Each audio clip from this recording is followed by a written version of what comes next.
Hi, this is doctor భావన, consultant neurologist at భావన neuro speciality care.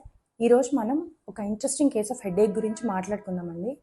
So మనకి నార్మల్గా హెడేక్ వచ్చినప్పుడు ఒక బామ్ అప్లై చేసుకోవడము లేదా ఒక ట్యాబ్లెట్ వేసుకొని తగ్గిపోయింది అని వదిలేయటము ఎంతవరకు కరెక్ట్? అలా కాకుండా హెడేక్ అనేది మళ్ళీ మళ్ళీ వస్తున్నప్పుడు, అంటే రికరింగ్ హెడేక్ ఉన్నప్పుడు లేదా హెడేక్ అనేది ప్రోగ్రెస్ అవుతున్నప్పుడు మనం ఏం చేయాలి అనేది ఈ వీడియో మనకి హెల్ప్ చేస్తుంది. ఓకే, సో ఈ వీక్లో మన క్లినిక్కి ఒక పేషెంట్ వచ్చారండి. అతను 60 years male patient, smoking habit ఉన్నతను. అతను మన దగ్గరికి లెఫ్ట్ సైడ్ హెడేక్ అని చెప్పి, దాంతోపాటు ఎడమ కన్ను రెప్ప వాలిపోయింది, ఒక వస్తువు రెండుగా కనిపిస్తుంది, ఎడమ చెవి వినికిడి తగ్గింది, ఈ లక్షణాలతో మన హాస్పిటల్కి వచ్చాడనమాట.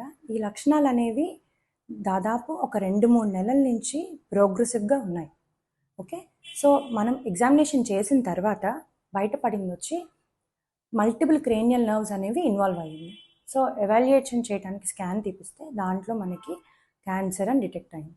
సో ఇది నాసోఫెరెంజియల్ కార్సినోమా అని డిటెక్ట్ అయింది.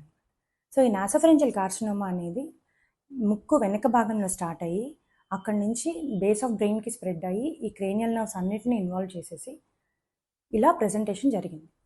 సో మనం హెడేక్ వచ్చినప్పుడు ఎంత ఎర్లీగా న్యూరాలజిస్ట్ని కన్సల్ట్ అయ్యి ఎలా ఎవాల్యుయేట్ చేసుకొని ఎంత కరెక్ట్ డయాగ్నోసిస్కి మనం రాగలిగితే దానికి సంబంధించిన ట్రీట్మెంట్ ఆప్షన్స్ అనేవి తెలుసుకొని మనం కేర్ తీసుకోవచ్చు.